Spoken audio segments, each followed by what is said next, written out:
and welcome to Gifted Hands Science and Technology Chemistry class. Today we'll be doing something special because the UTME exam is very close and we have to assist students in getting a high grade in chemistry and physics.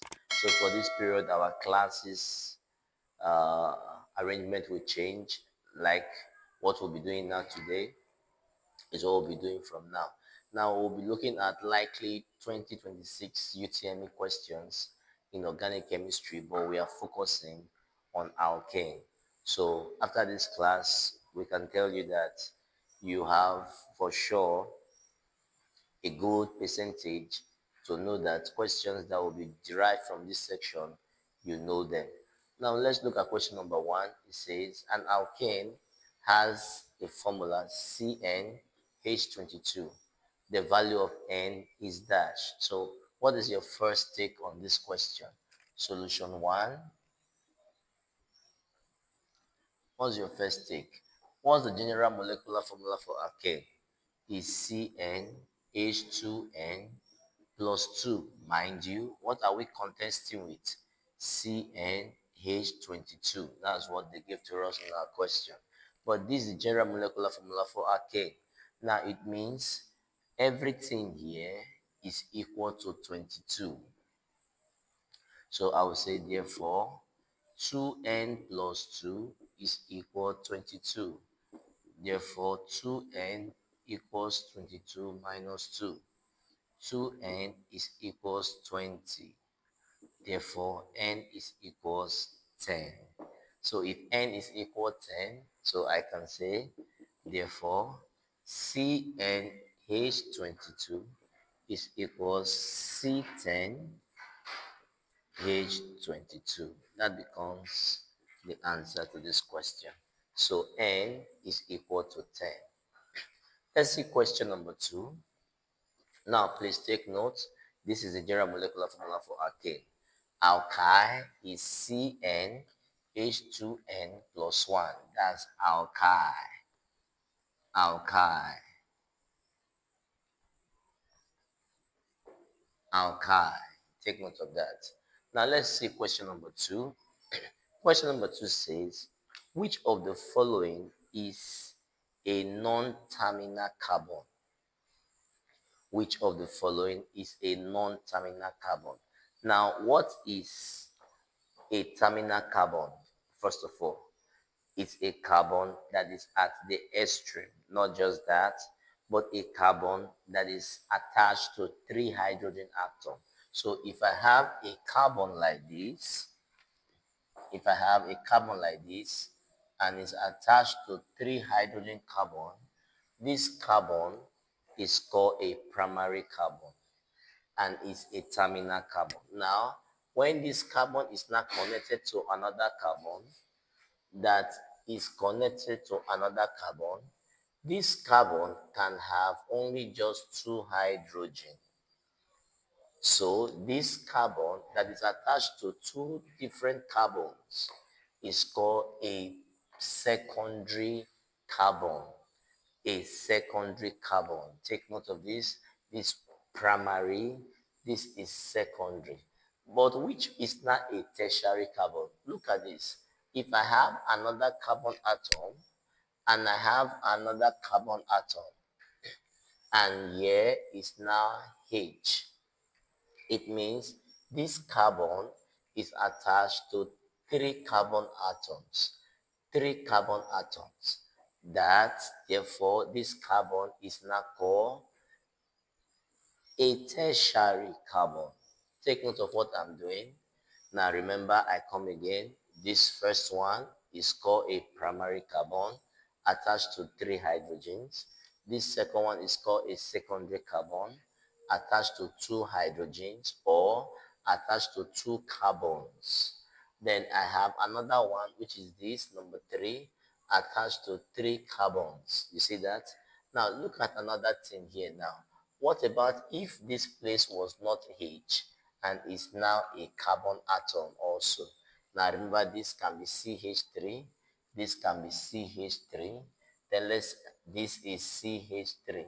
Now this carbon is primary, this carbon is secondary, This carbon is tertiary, but you see this carbon here, it has changed from tertiary. It's no longer tertiary. Why? Because it's now connected to 4 carbon atoms.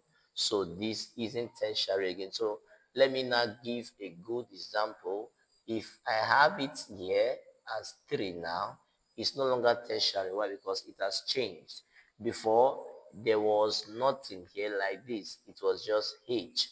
This, as it is a tertiary carbon. So let me draw another one so that I will keep that for an explanation.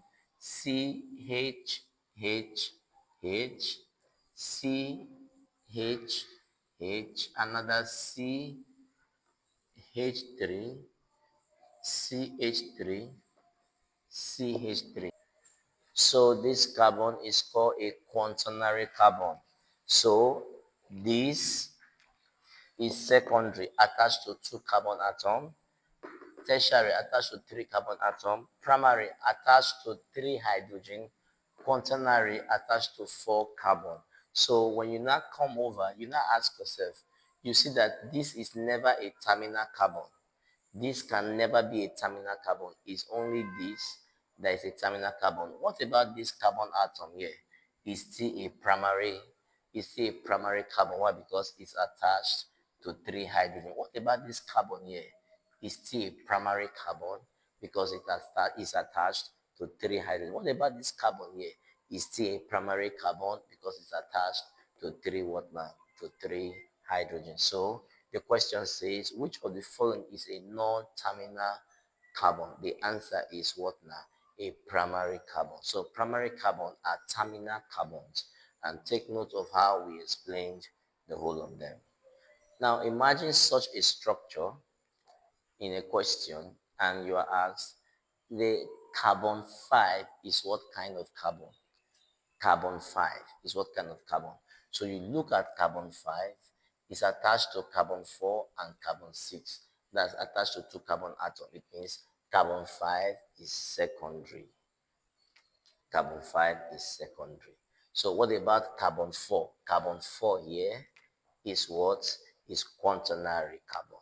What about carbon 2? Carbon 2 is connected to carbon 1 and carbon 3. Carbon 2 is this secondary. What about carbon 1? Carbon 1 is primary.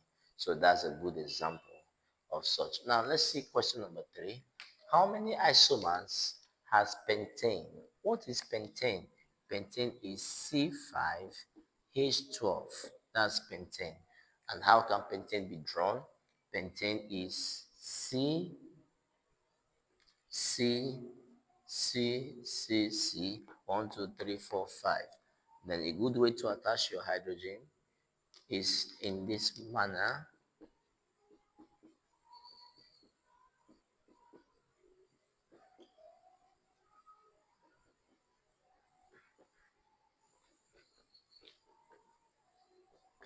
So a condensed way of writing it is CH3, CH2, CH2, CH2, then CH3. So this is pentane. But is it another way I can restructure pentane? Yes, I can restructure pentane as CH3, which is this first one, then second one CH2, third one CH2, fourth one CH3. Then I will now look for, let me bring it here. Now, if I ever take it here and put another one, if I do it like this, CH2 again, then CH3, it's not different from this. It's still the same thing as longest carbon atom. It's still referred to as this. So this will not be an isomer. So I'll take it away from here and now bring it here. So I have here CH3. This will now reduce by 1. Then this will now be CH3. Now let's see if it's correct. I have here CH3, CH2, CH, CH3, CH3. So 1, 2, 3, 4, 5. 3, 3, 6, 7, 8, 9, 10, 11, 12. So this is another way to write pentane. Another way to write pentane, if I move this alkyl group and put it under this. It's the same thing as this. Why? To name this structure, I will count from here. 1, 2, 3, 4, because this is my longest carbon atom. So if I count from here, this is a methyl group. So therefore, it's an alkyl group called a methyl. Therefore, this is called 2-methyl butane. That's what this compound is called. So if I take this alkyl group and put it in carbon 3, thinking that I will now have 3-methyl butane. No, counting will not follow here. So here will not be 1, here will not be 2. So it will still be 2-methyl butane. So this is an isomer of propane, sorry, of pentane, just as this is called N-butane. This is called N-butane. This is the first one, N-butane. This is a second way I can write it. Now another way I can redraw this is like this. I'll do CH3 CH3, then here is now CH3, here is CH3. If you count this, you see that is actually C5H12. 1, 2, 3, 4, 5. 3, 3, 3, 9, plus another 3. That's 12. And what is this compound called? This is the longest carbon atom. So this is 1, 2, 3. So I have it as at carbon 2, I have a branch called methyl group. So this becomes 2,2-dimethyl, 2,2-dimethyl propane, 2,2-dimethyl propane. So this is another isomer of butane. So how many isomers do we have first now? We have N-butane, we have 2-methyl butane, and we have 2,2-dimethyl propane. So it means the answer is 3. The answer is 3. What about if it was butane? Butane has 2 isomers. Butane has just 3 isomers. You see butane, 1, 2, 3, 4. That's butane. So take this away, then you put it here. So you'll now be having 1, 2, 3, then 4. This is butane. Butane has 2 isomers, but we have pentane having 3 isomers. Thank you. Now let's see this question. Which of the following has the highest boiling point? Now you see the first option 1, 2, 3, 4, 5.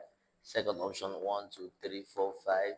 Third 1, 2, 3, 4, 5. Fourth 1, 2, 3. All of them have the same carbon atom, the same number of carbon atom, but they are not arranged the same way. Now take note. The one whose carbon atom is the longest, we have the highest boiling point. Take note of this. So this is just 3, despite it has 5, but this has the longest. The longest carbon atom here is 3. The longest carbon atom here is 4. The longest carbon atom here is 4, but the longest carbon atom here is 5.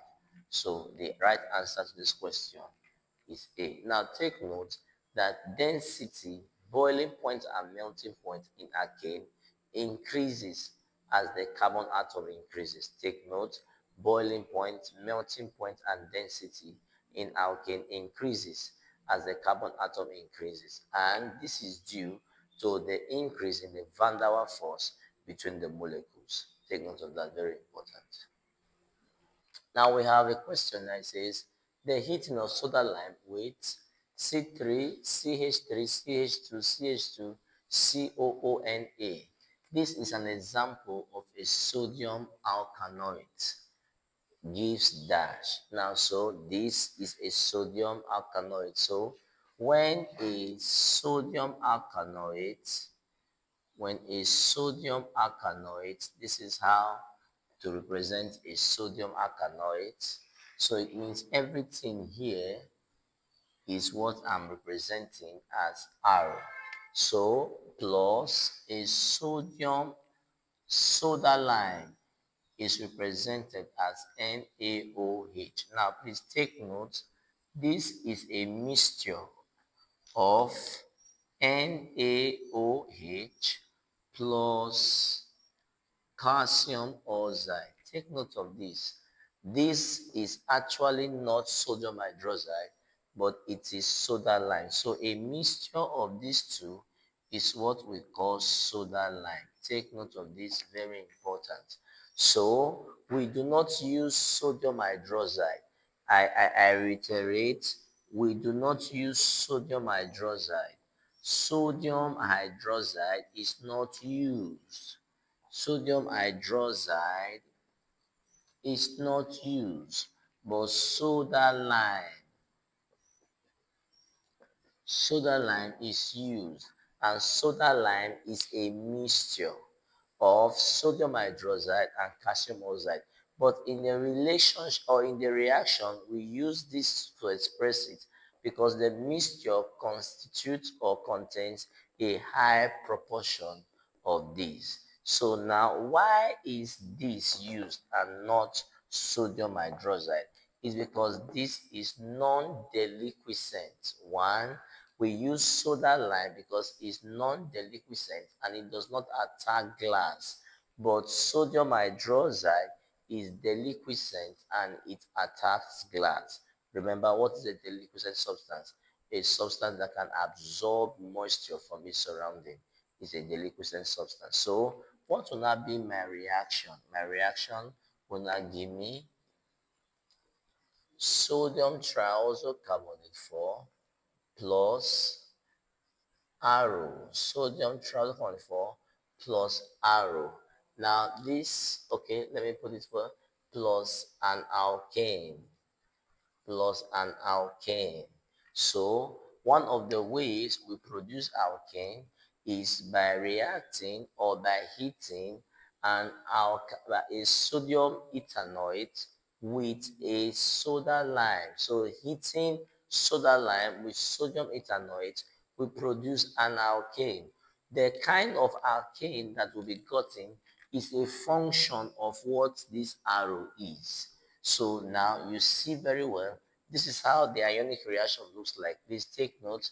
I have arrow COO minus Na plus, so these two has been broken down into this, plus another Na plus, then I have OH minus. Now what will it give to us?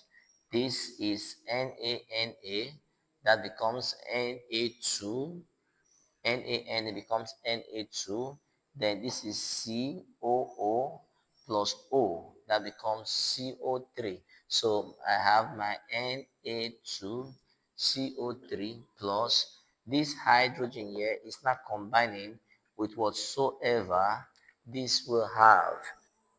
So now this is still our question. So if I have CH3 COONA plus soda lime, which we present as NaOH, it will give us, now there's a CH3 here and there is a H here. If you add this H to this CH3, it will give us a CH4 plus Na2 CO3. So it means a mentane is formed. Mentane. What is now this called? This is called sodium ethanoate. Sodium ethanoate. This is 1, 2. So this carbon is counted to this carbon. That's why it's called ethanoate. Now, what is the next member after this? Add a CH2. Remember, we said each family, each successive member differs by a CH2.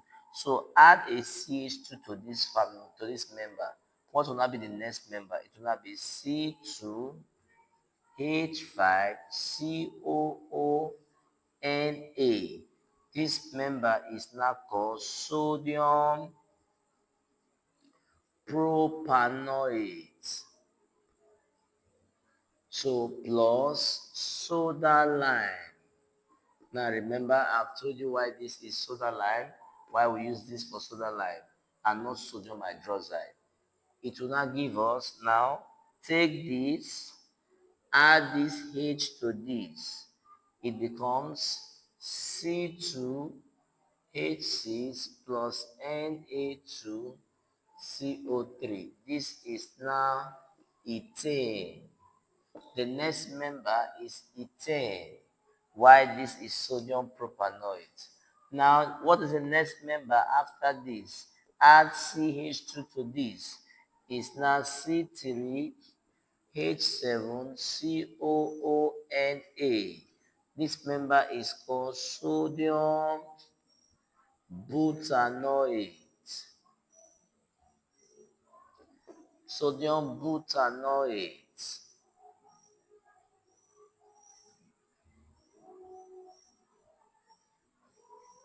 Now, sodium butanoate plus NaOH, soda lime, it will give us, this is C3H7 plus this H.